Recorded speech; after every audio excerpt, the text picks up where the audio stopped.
হরে কৃষ্ণ। সুধী ভক্ত সজ্জন, আজকে এই যে আমরা যে বেশটা দেখাতে চাচ্ছি সেটা হলো 21 দিন ব্যাপী যে চন্দ্রযাত্রা উৎসব চলছে। আজকে হলো তার 11তম দিন, অর্থাৎ 11 দিন।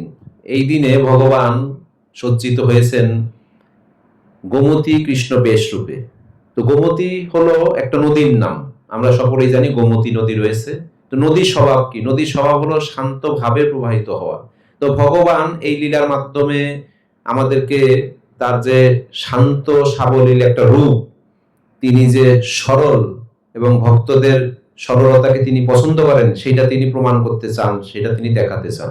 অর্থাৎ ভক্ত যেন সবসময় ভগবানকে এমন ভাবে হৃদয়ে ধারণ করেন, নদী যেমন যেভাবে সরলভাবে, সাবলীলভাবে, শান্তভাবে, ধীরভাবে প্রবাহিত হন, তো ভক্ত যেন তার ভক্তি জীবনটাকে, তার সাধনার জীবনটাকে ভগবানের এই লীলা থেকে শিক্ষা নিয়ে নিজেকে যেন সেইভাবে সাবলীল, সরল এবং শান্তভাবে ভগবানের দিকে উন্মুখ করতে পারেন। তো ভগবান এই গোমতী কৃষ্ণ বেশ ধারণ করে ভগবান একদিকে আমাদেরকে উৎসাহিত করছেন, আমাদের নিকটে চলে আসছেন। ভগবান দেখাতে চান তিনি অনেক দূরবর্তী কোনো কিছু নয়, তিনি ভক্তদের হৃদয়ে সবসময় রয়েছেন। ভক্তদের শুধু উচিত, বা আমাদের শুধু উচিত, এটা কি, ভগবানের এই সমস্ত লীলা বিলাসগুলো মনে আবেশ করে আমরা যেন ভগবানের চরণে সেইভাবে নিজের জীবনযাত্রাকে সরলভাবে, ভক্তি জীবনকে সরলভাবে প্রবাহিত করতে পারি। আপনারা বন্ধুগণ নিশ্চয়ই জানেন, আমাদের প্রতিষ্ঠাতা আচার্য শিল প্রভুপাদ সবসময় বলেছেন আমাদের জীবনকে সরল করতে, সিম্পল লিভিং করতে বলেছে, এবং উচ্চ চিন্তা করতে বলেছেন, হাই থিঙ্কিং করতে বলেছেন তিনি। অর্থাৎ এটা থেকে ভগবান আমাদের এই লীলা থেকে, গোমতী কৃষ্ণ বেশ থেকে ভগবান আমাদেরকে দেখাতে চান তিনি যেন ভক্তের কাছে সহজলভ্য হন, অত্যন্ত সরলভাবে ভক্তের সামনে ধরা দেন।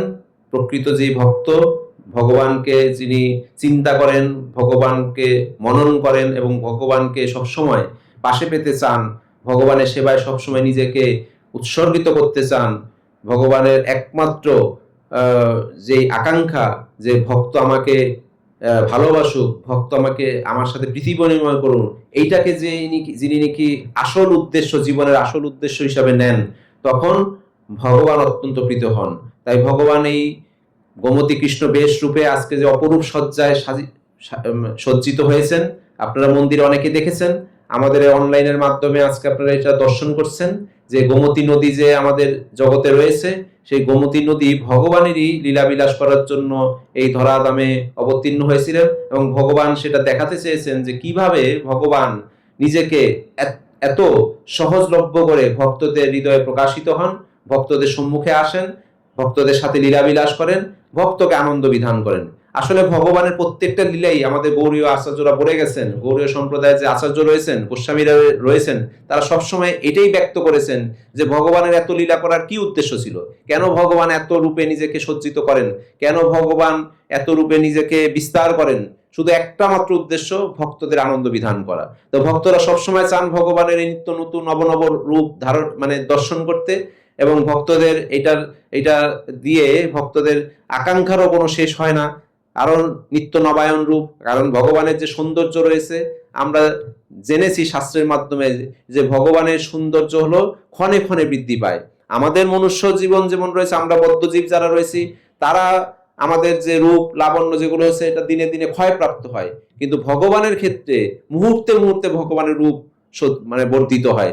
তাই ভক্ত কখনো ভগবানের রূপে নিজেকে সন্তুষ্ট করতে পারে না। অর্থাৎ সন্তুষ্ট বলতে এখানে নিজেকে স্যাটিসফাইড, মানে যেমন গোপীরা ভগবানের বা বৃন্দাবন লীলা গোপীদের দেখেছি, ভগবানকে দেখে তারা সন্তুষ্ট হন না, মানে আশা মিটাতে পারেন না। তারা এমনকি অনেক সময় ব্রহ্মাকে দায়ী করেছেন যে কেন এই চোখের পাতা পড়ে যায়, আমরা কেন স্থিরভাবে চোখ মেলে আমরা ভগবানকে দর্শন করতে পারি না। তার রূপের যে ভগবান যে ক্ষণে ক্ষণে রূপ চেঞ্জ করে বা ক্ষণে ক্ষণে রূপ তার বর্ধিত হয়, সেটাই ভক্তদেরকে সবচেয়ে আকর্ষিত করে। তাই এই সমস্ত লীলাগুলো, এই সমস্ত বেশ ধারণ করে ভগবান আমাদেরকে তার কাছে সহজলভ্য, ভগবান আমাদেরকে তার সহজলভ্যতা বুঝান, যে আমাকে শুধু তোমাদের সেবা প্রেম, এগুলি আমাকে দিলেই হবে। আমি তোমাদের সন্নিকটে যেতে চাই, আমি তোমাদের সাথে মিশতে চাই এবং তোমাদেরকে আনন্দ বিধান করতে চাই। এইটাই হলো আসলে এই রূপের মূল বিষয়। তাই আমরা আসুন, আমরা ভগবানের যে এই যে চন্দন যাত্রা শেষ হয়ে যাচ্ছে, আজকে 11 দিন গেল, তো যারা যারা ভগবানের এই সমস্ত রূপগুলো দর্শন করছেন না, তারা মন্দিরে আসুন, দর্শন করুন। যদি আসার সময় না থাকে তাহলে অনলাইনের মাধ্যমে এগুলো শ্রবণ করুন এবং আরো অনেককে শ্রবণ করার জন্য এগুলো শেয়ার করুন, কমেন্টস করুন, লাইক করুন, যাতে অনেক অনেক ভক্ত, অনেক অনেক ব্যক্তি বর্গ যারা রয়েছেন তারা যেন এই সমস্ত লীলাগুলো শ্রবণ করতে পারেন, দর্শন করতে পারেন।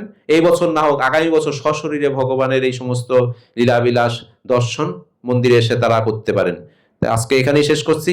আগামীকাল আমরা পরবর্তী লীলা নিয়ে আসব। সেই পর্যন্ত আমরা এখানেই বিশ্রাম রাখছি। হরে কৃষ্ণ কৃষ্ণ কৃষ্ণ হরে হরে, হরে রাম রাম রাম হরে হরে। জয় শিল প্রভুপাদ কি জয়।